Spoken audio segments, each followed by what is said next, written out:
ಮುಹೂರ್ತದ ದಿನ ಕಾರಣ ಲೋಕಸಭೆ ಚುನಾವಣೆಗೆ ಇವತ್ತೇ ಮುಹೂರ್ತ ಫಿಕ್ಸ್ ಆಗ್ಲಿಕ್ಕಿದೆ. ಹಾಗಾಗಿ ದೊಡ್ಡ ಮಟ್ಟದ ನಿರೀಕ್ಷೆ, ಕುತೂಹಲ. ಕುರುಕ್ಷೇತ್ರ ಮಹಾಸಂಗ್ರಾಮಕ್ಕೆ ಇವತ್ತೇ ಮುಹೂರ್ತ. ಚುನಾವಣಾ ಆಯೋಗದಿಂದ ಇವತ್ತು ವೇಳಾಪಟ್ಟಿ ರಿಲೀಸ್ ಆಗುತ್ತೆ. ಮಧ್ಯಾಹ್ನ 3 ಗಂಟೆಗೆ ಸರಿಯಾಗಿ ಕೇಂದ್ರ ಚುನಾವಣಾ ಆಯೋಗ ಸುದ್ದಿಗೋಷ್ಠಿಯ ಮೂಲಕ ದಿನಾಂಕದ ಘೋಷಣೆ ಮಾಡ್ತಾರೆ. ಮಹತ್ವದ ಸುದ್ದಿಗೋಷ್ಠಿಗೆ ಇನ್ನು 2 ಗಂಟೆ ಮಾತ್ರ ಬಾಕಿ. ಮುಖ್ಯ ಚುನಾವಣಾ ಆಯುಕ್ತರಿಂದ ದಿನಾಂಕ ಘೋಷಣೆ ಆಗುತ್ತೆ. ಈ ಬಾರಿ ಎಷ್ಟು ಹಂತದಲ್ಲಿ ನಡೆಯಬಹುದು ಲೋಕ ಚುನಾವಣೆ ಅನ್ನೋದು ಪ್ರಶ್ನೆ ಆಗ್ತಾ ಇದೆ. ಕರ್ನಾಟಕದಲ್ಲಿ ಎಷ್ಟು ಹಂತದಲ್ಲಿ ನಡೆಯಬಹುದು? ರಿಪಬ್ಲಿಕನದ ಅತಿ ದೊಡ್ಡ ತಂಡದಿಂದ ಕವರೇಜ್ ಆಗ್ತಾ ಇದೆ. ಎಲ್ಲಿ ಪ್ರೆಸ್ ಮೀಟ್ ನಡೆಯುತ್ತೋ ಅಲ್ಲಿ ಯಾವ ರೀತಿಯ ಸಿದ್ಧತೆ ಆಗಿದೆ ಎಲ್ಲದರ ಬಗ್ಗೆ ಕೂಡ ಎಕ್ಸ್ಪ್ಲೇನ್ ಮಾಡಿದ್ದಾರೆ ನನ್ನ ಸಹೋದ್ಯೋಗಿ ರಂಜಿತ್. ಒಂದು ವಾಕ್ ಥ್ರೂ ಕೂಡ ಇದೆ, ಬನ್ನಿ ನೋಡ್ಕೊಂಡು ಬರೋಣ. 2024ರ 18ನೇ ಲೋಕಸಭಾ ಚುನಾವಣೆಗೆ ಅಖಾಡ ರೆಡಿ ಆಗ್ತಾ ಇದೆ. ಎಲೆಕ್ಷನ್ ಕಮಿಷನ್ ಇವತ್ತು ಮಹತ್ವದ ಸುದ್ದಿಗೋಷ್ಠಿಯನ್ನು ಮಾಡುವ ಮೂಲಕ ಇವತ್ತು ಡೇಟ್ ಅನೌನ್ಸ್ ಕೂಡ ಆಗುತ್ತೆ. Republic Kannada election date announce ಮತ್ತು ಟಿಕೆಟ್ ಇದೆಲ್ಲದರ ಕುರಿತಾಗಿ ಡೆಲ್ಲಿಯಲ್ಲಿದ್ದು ಎಲ್ಲವನ್ನು ಕೂಡ ಕವರೇಜ್ ಮಾಡ್ತಾ ಇದೆ. ನೋಡಿ, ನೀವು ಗಮನಿಸ್ತಾ ಇದ್ದೀರಲ್ಲ, ಇದು ವಿಜ್ಞಾನ ಭವನ್ನ ಪ್ಲಿನರಿ ಹಾಲ್.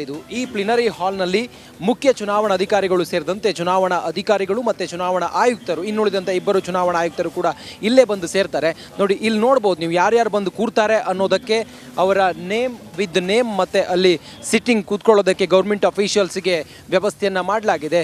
ನೋಡ್ಬೋದು, doctor Neeta Verma director general ಅವರು ಕೂಡ ಇರ್ತಾರೆ. ಹಾಗೆ ಬಿ ನಾರಾಯಣ್ ಇರ್ತಾರೆ, ಅಜಯ್ ಬಾಡ್ಡೋ ಇರ್ತಾರೆ, ಹಾಗೆ ನಿತೇಶ್ ವಯಸ್ ಇರ್ತಾರೆ, ಹಾಗೆ ಜ್ಞಾನೇಶ್ ಕುಮಾರ್ ಇರ್ತಾರೆ, ರಾಜೀವ್ ಕುಮಾರ್ ಇರ್ತಾರೆ, ಡಾಕ್ಟರ್ SS ಸಂಧು ಇರ್ತಾರೆ, ಹಾಗೆ ಧರ್ಮೇಂದ್ರ ಶರ್ಮಾ ಇರ್ತಾರೆ, ಹಾಗೆ ಹಿರ್ದೇಶ್ ಕುಮಾರ್ ಇರ್ತಾರೆ, RK ಗುಪ್ತಾ ಇರ್ತಾರೆ, MK ಸಾಹೋ ಇರ್ತಾರೆ. ಇವರೆಲ್ಲರೂ ಕೂಡ ಇಲ್ಲಿ ಬಂದು ಕುಳಿತು ಇಡೀ ದೇಶದ ಭವಿಷ್ಯ ನಿರ್ಧಾರ ಆಗುವಂತಹ 2024ರ 18ನೇ ಲೋಕಸಭಾ ಚುನಾವಣೆಗೆ ದಿನಾಂಕ ಏನಿವತ್ತು ಅನೌನ್ಸ್ ಆಗ್ತಾ ಇದೆ. 3 ಗಂಟೆಗೆ ಆ ಸುದ್ದಿಗೋಷ್ಠಿ ಆರಂಭ ಆಗುತ್ತೆ.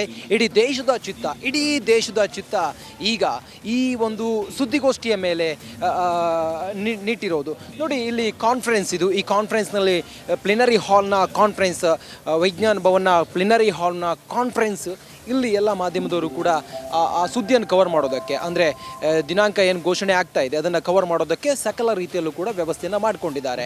ಬಹಳ ಪ್ರಮುಖ ಘಟ್ಟ ಇದು, ಲೋಕಸಭಾ ಚುನಾವಣೆ ಪ್ರಮುಖ ಘಟ್ಟ. ದಿನಾಂಕ ಪ್ರಕಟ ಆಗುತ್ತೆ ಇನ್ನೇನು ಕೆಲವೇ ಕ್ಷಣಗಳು. ನಾವೆಲ್ಲರೂ ಕೂಡ ಎದುರು ನೋಡ್ತಾ ಇದ್ದೀವಿ, ಇಡೀ ದೇಶವೇ ಎದುರು ನೋಡ್ತಾ ಇದೆ. ಪ್ರಧಾನಿ ನರೇಂದ್ರ ಮೋದಿಯವರ ಈ 17ನೇ ಅವಧಿಯ ಲೋಕಸಭೆ ಜೂನ್ 16ನೇ ತಾರೀಕು ಮುಗಿತಾ ಇರುವಂಥ ಹಿನ್ನೆಲೆಯಲ್ಲಿ ಮುಂದಿನ ಲೋಕಸಭಾ ಚುನಾವಣೆಗೆ, ಅಂದರೆ 2024ರ 18ನೇ ಲೋಕಸಭೆಗೆ ದಿನಾಂಕ ಅನೌನ್ಸ್ ಇನ್ನೇನು ಕೆಲವೇ ಹೊತ್ತಿನಲ್ಲಿ, ಕೆಲವೇ ಕ್ಷಣದಲ್ಲಿ ಆಗುತ್ತೆ. ಸಕಲ ತಯಾರಿ ಕೂಡ ಆಗಿದೆ.